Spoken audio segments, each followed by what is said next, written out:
few years ago, I had a dog sitting business with regular clients. One of those regular clients was a lady with a big nice house. There was a really long driveway leading up to the house, and it was tucked far back from the residential roads. It was somehow isolated while being in a dark residential neighborhood. No one could drive to the house without being noticed. No one could park on the adjacent streets, and it would be very unusual for anyone to be walking up to the house or through the yard without having already parked in the driveway. The last time a house or dog sat there, everything began as usual. I fed the dogs, gave them their various meds, and played with them for a while watching movies. Best job ever. Eventually I got sleepy and I went to bed in the master bedroom, per order. This room has huge beautiful windows with a view of the driveway, the only normal access point. I liked that about the room. After browsing on my phone in bed, I turned everything off and was trying to go to sleep. As I'm laying there, staring at the ceiling, deep in thought, I'm snapped to total awareness. Nothing changed. No one came up the driveway. Everything was silent. And yet, I started to feel very uneasy. The hair starts to stand up on the back of my neck.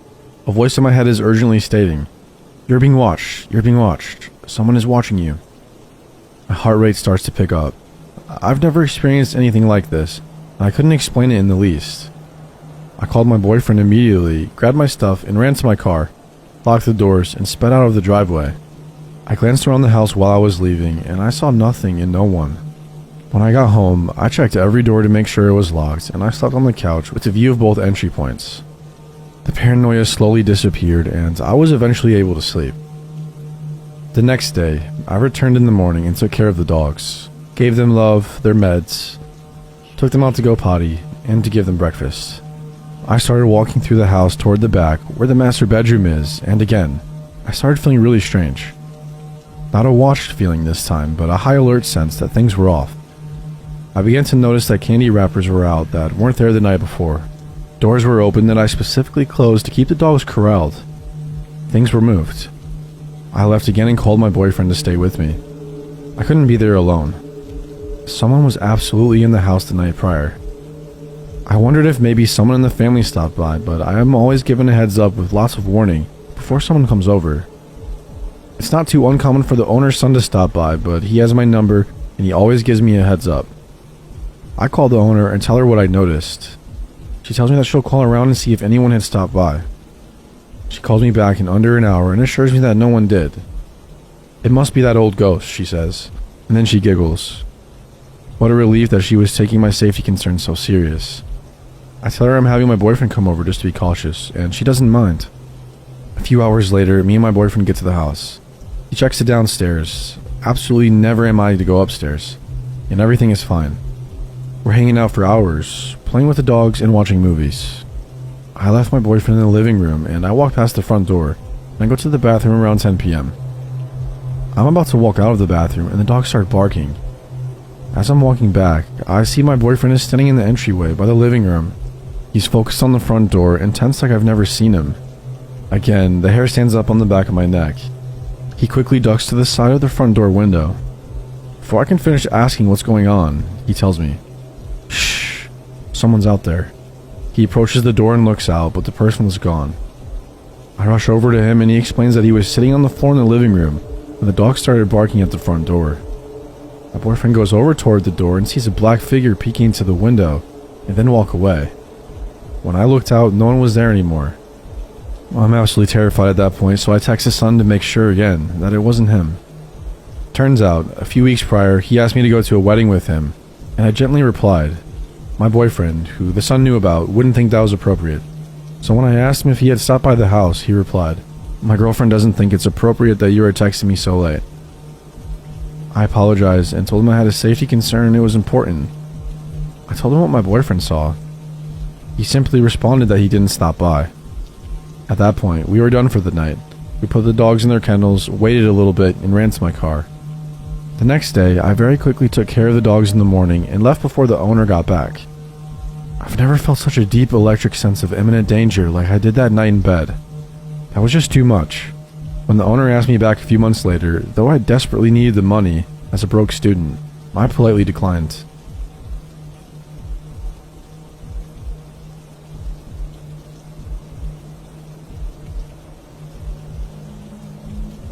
This event happened in 2018, and I was 15 at the time. My mom and I would usually go to the laundromat every 2 weeks or so, depending on how much dirty clothes we had. We usually go during the weekends because we're exhausted from work and school during the week. It was a Saturday, so that meant laundry day, so we got our clothes together and went to the laundromat. We loaded the clothes in the washers and had to go run some errands while the clothes were washing. We came back to move the clothes into the dryers. We had some groceries in the car, so my mom decided we could just put the clothes in the dryers, go take the groceries home, and come back to wait out the remaining time on the dryers.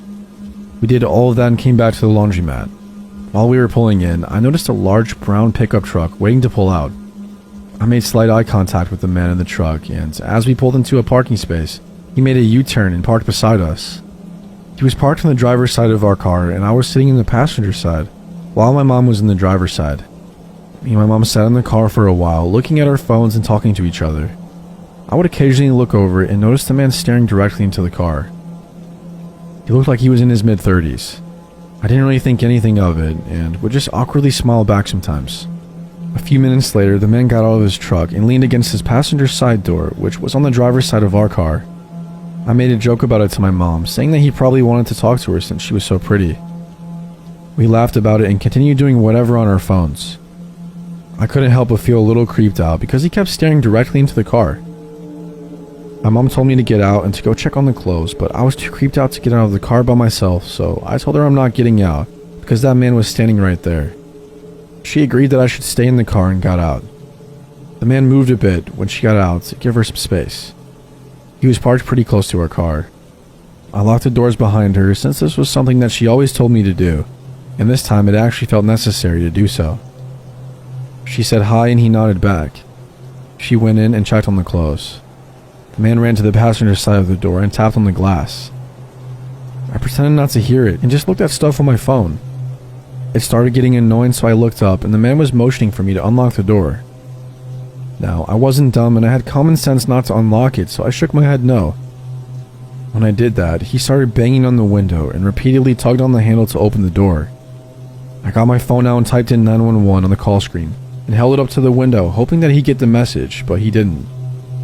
My mom looked up to check on me and rushed outside and screamed at the man that I was only 15 and whatever he was trying to do, he needed to stop, or she was going to call the police. He immediately ran back to his truck and drove off. I went inside the laundromat with my mom, and the lady working there at the time told us that it wasn't the first time he's done that. She said that he had been coming in there for the past week, trying to talk to any woman or girl because he said he wanted a wife. After that encounter, we never saw him again, and hopefully we never will. I just wanted to share this because I was genuinely scared.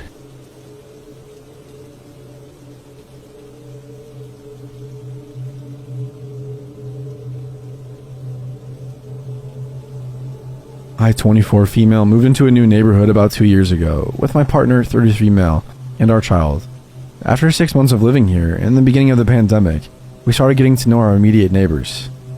They seemed to be homebodies and stay inside almost all the time. After a bit, they started coming out to talk more, and we all seemed to get along. I considered inviting them over a few times, but they can be a bit awkward and difficult to keep conversations going with. We've done paint nights outside a few times, but we haven't invited each other inside ever. A couple seems to come outside whenever we are outside, coincidentally. They include themselves in our activities and chat here and there. We felt like we've brought them out of their shells and given them some socialization that they needed, since they dwell inside in the dark playing video games constantly.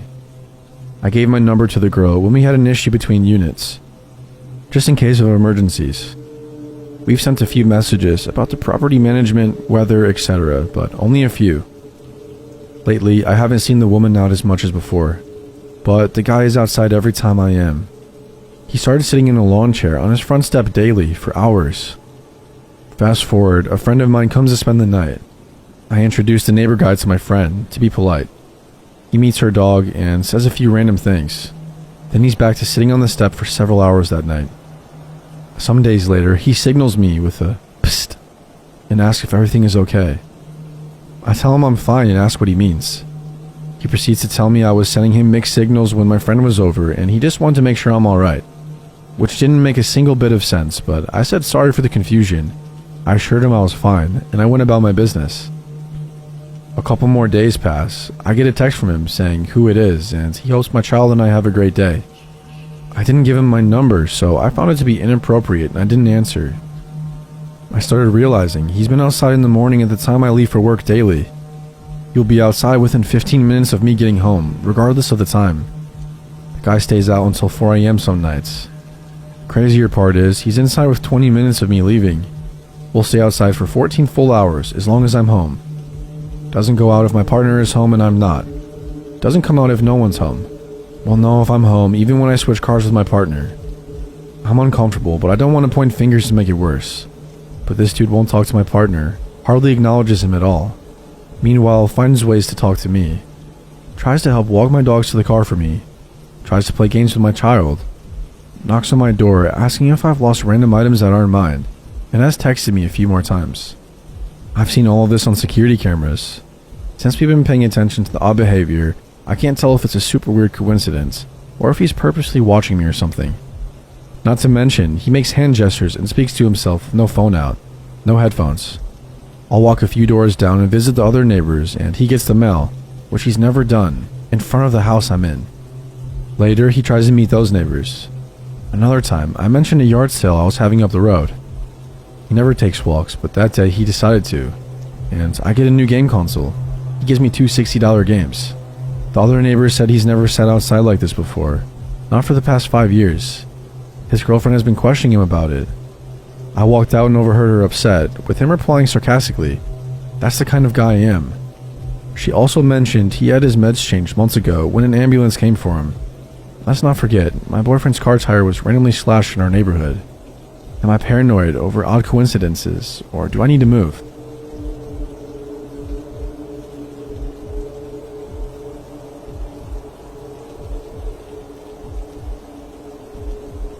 I, 27 female, was at the laundromat today with my father and 1.5-year-old. To kill some time between loads, I took my extremely active Todd outside where he couldn't destroy things. There was a gas station about 30 yards next door, and there was a 6-foot chain-link fence halfway between that separates the lots. The area directly next to the laundromat that connected to the fence, though, was a little grassy, sandy open area with one large tree right in the center. My son runs outside and turns and starts running around in this area, laughing and playing, which is great. After about a minute, he starts running up diagonally towards the fence in the direction of the gas station. I'm laughing behind him, watching his little legs go, when, all of a sudden, I hear footsteps approaching behind me. So I turn and look, and I kid you not, it was like the movie Get Out. This man was just straight knee to chest, running straight towards my child with manic eyes. I bolted and scooped him up and darted back into the laundromat so fast. I glanced back over my shoulder when I was taking off, and the guy was now on his knees laughing and rolling around and being all weird. I'm not sure if he was mentally ill or high, but I was shaking so bad because I had no clue what his intentions were.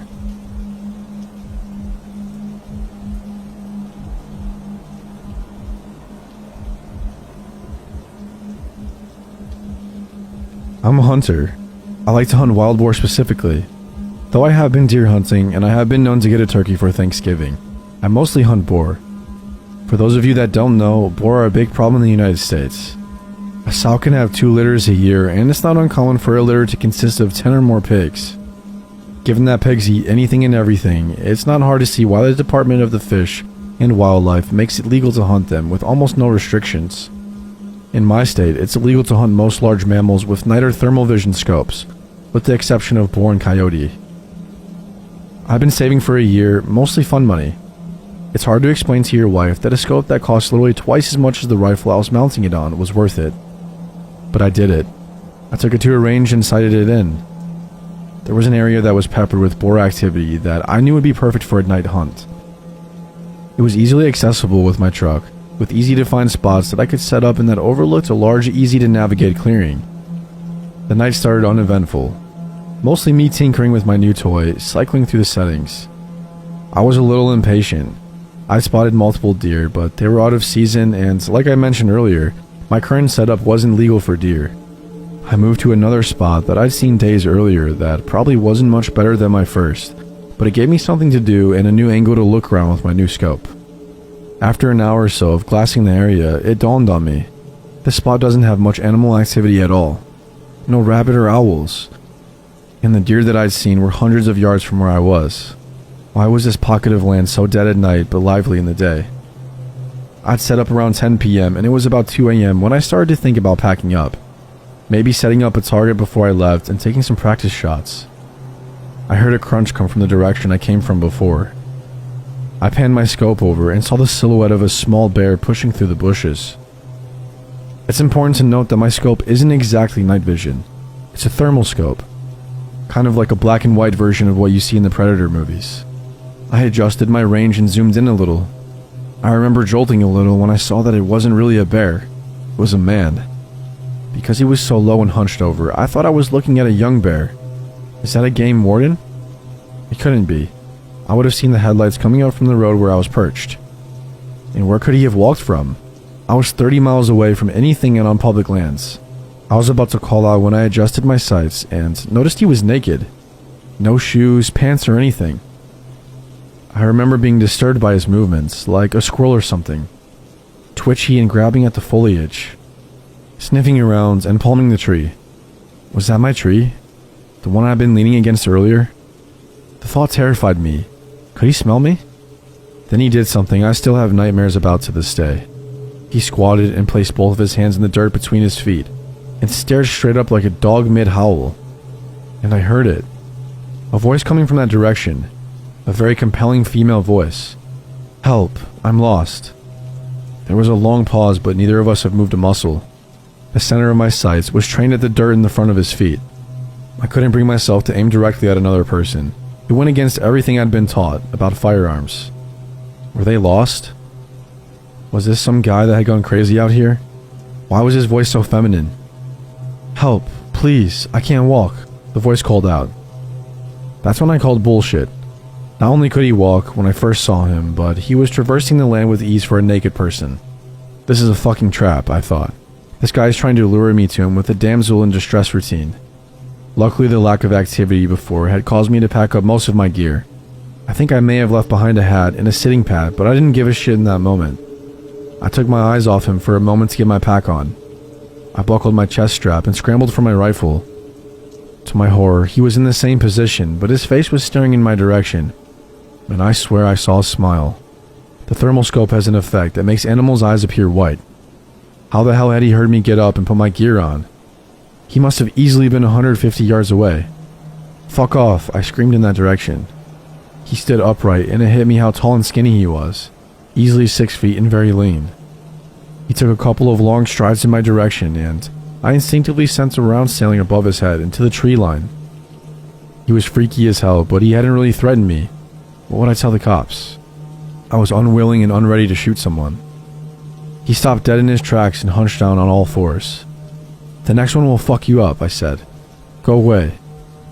He stayed on all fours, and this time I had my sights trained on the center of him. His eyes were just above the grass like a large cat or something. I was trying to stop my trembling, and I knew that my voice had cracked a little on that last warning. I was terrified. That standoff probably only lasted a minute or two, maybe less, but it felt like forever. In an instant, he bolted left towards the tree line opposite the road. So much for not being able to walk. I could barely keep him in my scope, he was moving so fast. He disappeared into the brush, and I sent another bullet sailing high in his direction.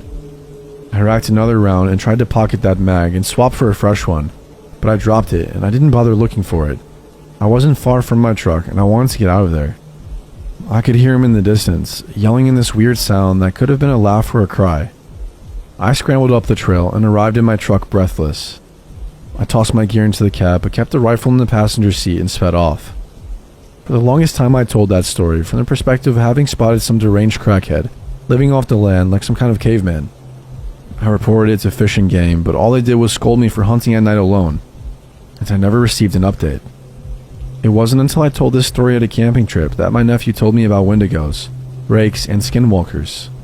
My story scared the piss out of him because the spot we were camping was technically the same forest I'd seen the bastard, just 50 miles east of it. He was so spooked, his mom, which is my cousin, had to take him home. She was really pissed. I've gone down the rabbit hole of these scary stories. I'm not saying what I saw definitely was a wendigo or a skinwalker. I'm saying that if such a thing exists, I may have dodged quite the bullet that night. Or maybe it was just a tweaker being Donnie Thornbury in the middle of the night. Either way, thought I'd share.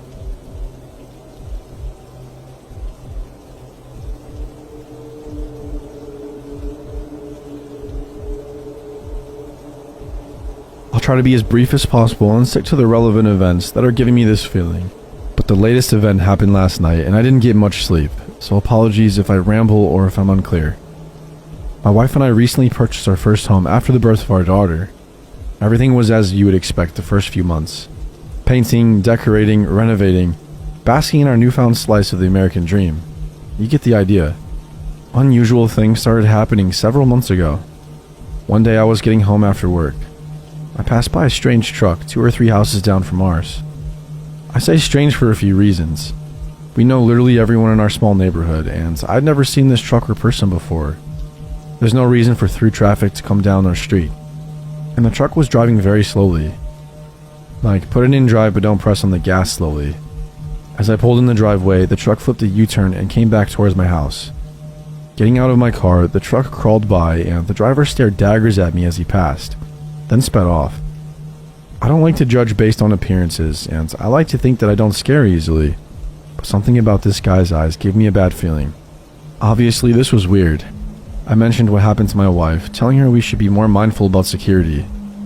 When I told her the type of truck, my wife said, "That same truck drove by and the guy stared at me when I got home this afternoon. I thought he was just being creepy and checking me out."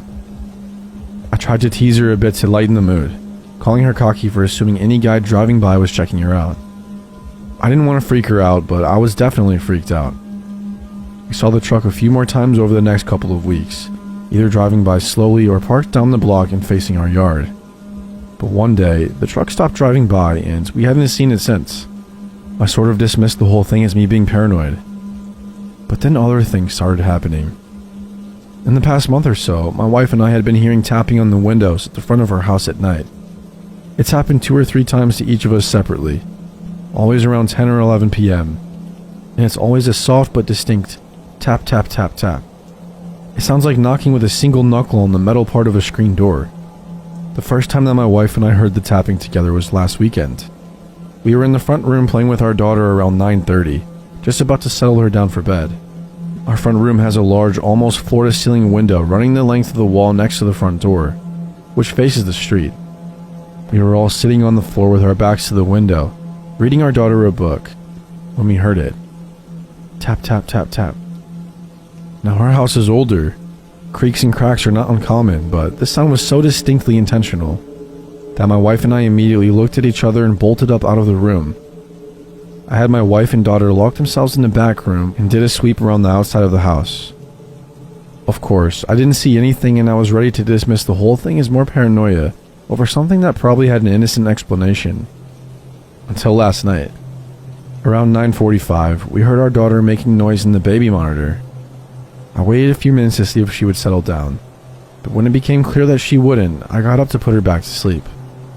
The layout of the room is important to visualize this next part. This room is on the side of our house, but the exterior wall juts out a bit in an L shape. In the corner of this L is made up of windows. If you are standing in the door to the room, you are directly across from these windows in one corner, and there's a rocking chair in the other corner pointed towards the front of the house. One window faces the street, and the other faces our neighbor's house. A garden bed planted with small shrubs wraps around the outside of the house, directly underneath. I was sitting in the chair getting my daughter settled down. I had a lamp on, so the room was softly lit. Once she fell asleep, I stood up to put her in her crib when something caught my eye. There was a figure standing about a foot away from the window, in the bare space between the shrubs and the house.